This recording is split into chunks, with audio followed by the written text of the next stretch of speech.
ये कहानी चंबल के ऐसे डाकू की कहानी है जिसके साथ कई चीजें जुड़ी हुई है। लेकिन सबसे हैरानी की बात यह है कि शायद ये चंबल का इकलौता डाकू होगा जिसका एनकाउंटर पूरे देश ने टीवी पर लाइव देखा था। इस डाकू के साथ पुलिस की वो मुठभेड़ पूरे 52 घंटों तक चली और करीब 400 से ज्यादा पुलिस वालों ने उस पूरे इलाकों को कई घंटों तक घेर रखा था। और इससे ज्यादा हैरानी की बात यह है कि इस डाकू का एनकाउंटर करने के लिए उसके घर के आसपास के घरों को जला दिया गया था जिस घर में वो डाकू छुपा हुआ था। उस डाकू के बारे में ये तो वह बात पूरे चंबल में मशहूर है कि वो डाकू तभी बना जब उसकी बहन की जबरू लूटने के बाद जब उसे इंसाफ नहीं मिला तो उसने बंदूक उठाकर चंबल का रुख कर दिया।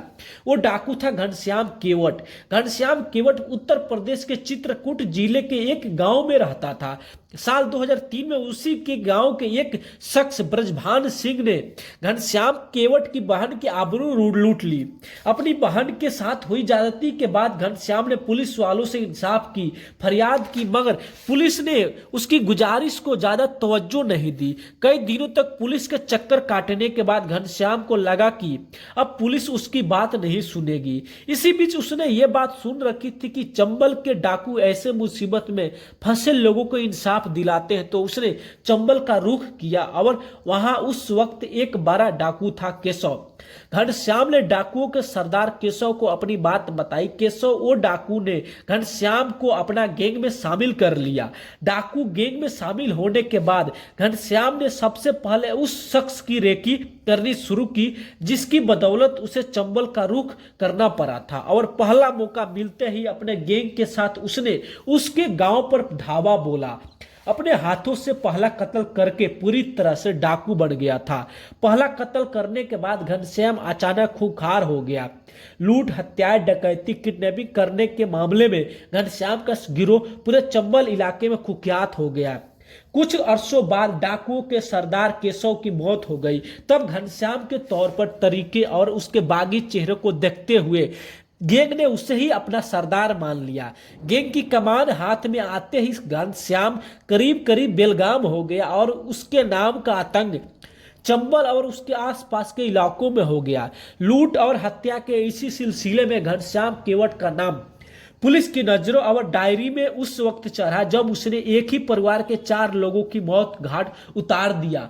घनश्याम का नाम इस बात के लिए बदनाम हो गया कि अगर उसने किडनैपिंग की और उसे फिरौती देने से किसी ने आनाकानी की तो उन लोगों को भी मारने लगा। इसकी वजह से घनश्याम के नाम की दहशत से पुलिस महकमा परेशान होने लगा था। घनश्याम केवट गैंग की तबातोड़ वारदात की वजह से पुलिस ने उसके ऊपर 10,000 रुपये का इनाम घोषित कर दिया।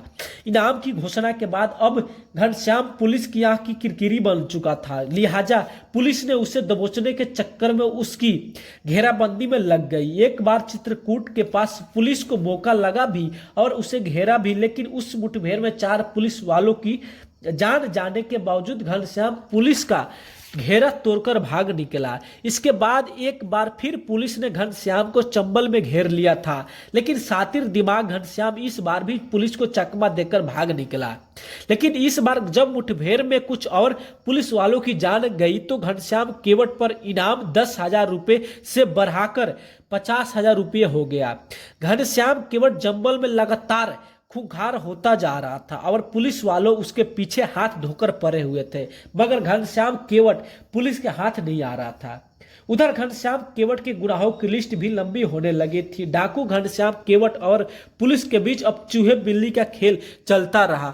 वक्त बीता और साल 2009 आ गया। जून के महीने में पुलिस को अपने मुखबिरों की इताला मिली कि घनश्याम केवट अपने साथियों के साथ इलाहाबाद के पास जमौली गांव के पास डेरा डालने वाला है। पुलिस ने फौरन ही पूरे इलाकों के घेराबंदी करवा दी। पुलिस वालों की टीम के पूरे इलाकों के घेराबंदी के लिए तैनात कर दिया गया। इसके अलावा पुलिस ने अपने सर्प शूटरों को भी जगह जगह इस हिदायत के लिए तैनात कर दिया कि किसी भी सूरत में ये डकैत वहां से बचकर निकलना नहीं चाहिए। पुलिस एनकाउंटर की तैयार कर रही थी। उधर घनश्याम केवट को भी पुलिस की घेराबंदी की खबर लग गई। घनश्याम जिस गांव में छुपा हुआ था वहां ज्यादातर कच्चे मकान थे, लेकिन उसी गांव में एक पकड़ा दुमंजिला मकान था। घनश्याम ने फौरन उस मकान पर धावा बोला और मकान मालिक को घर से घतेर दिया, उस मकान पर अपना कब्जा कर लिया। इस जल्दबाजी के चक्कर में घनश्याम केवट अकेला ही रह गया। लिहाजा घनश्याम केवट ने उस मकान की दूसरी मंजिल पर एक ऐसा कोना तलाश लिया जहां से बैठकर वो पूरे गांव पर नजर रख सकता था। पुलिस को भी उन घनश्याम केवट के पक्के दुमंजिला मकान पर छुपे होने की खबर लग गई। लिहाजा पुलिस ने मकान के चारों तरफ घेरा मजबूत कर दिया। ये सब कुछ 16 जून की दोपहर हो रहा था। चारों तरफ घनश्याम की घेरने के बाद पुलिस ने उसे ललकारा और सरेंडर करने के कहा। थोड़ी देर तक खामोश रहने के बाद अचानक घनश्याम ने पुलिस वालों पर फायरिंग के बाद पुलिस वालों ने अपने कदम कुछ पीछे खींचे। दोपहर से शाम हो गई, लेकिन फायरिंग की आवाजें से पूरा गांव दहलता रहा। घनश्याम के पास पीने का पानी था और एक देसी राइफल के अलावा सैकड़ों कारतूस थे। ऐसे में वो अकेला घनश्याम कई पुलिस वालों पर भारी पड़ रहा था। एनकाउंटर जारी रहा और सूरज डूबता गया तो अंधेरे में छिटपुर फायरिंग की आवाजें के बीच जैसे तैसे गांव वालों की रात कटी। अगले दिन सुबह से फायरिंग का सिलसिला शुरू हो गया। घनश्याम को लगातार पुलिस पर फायरिंग करता देख पुलिस अफसरों को लगा कि उनके पास मौजूद पुलिस की गिनती इस डाकू के मुकाबला करने में पूरी तरह से सक्षम नहीं होगी। लिहाजा पुलिस अफसरों ने आसपास के तमाम थाने को पुलिस के मौके पर आने को कहा और पूरा इलाका घेरने की सख्त हिदायत दे दी।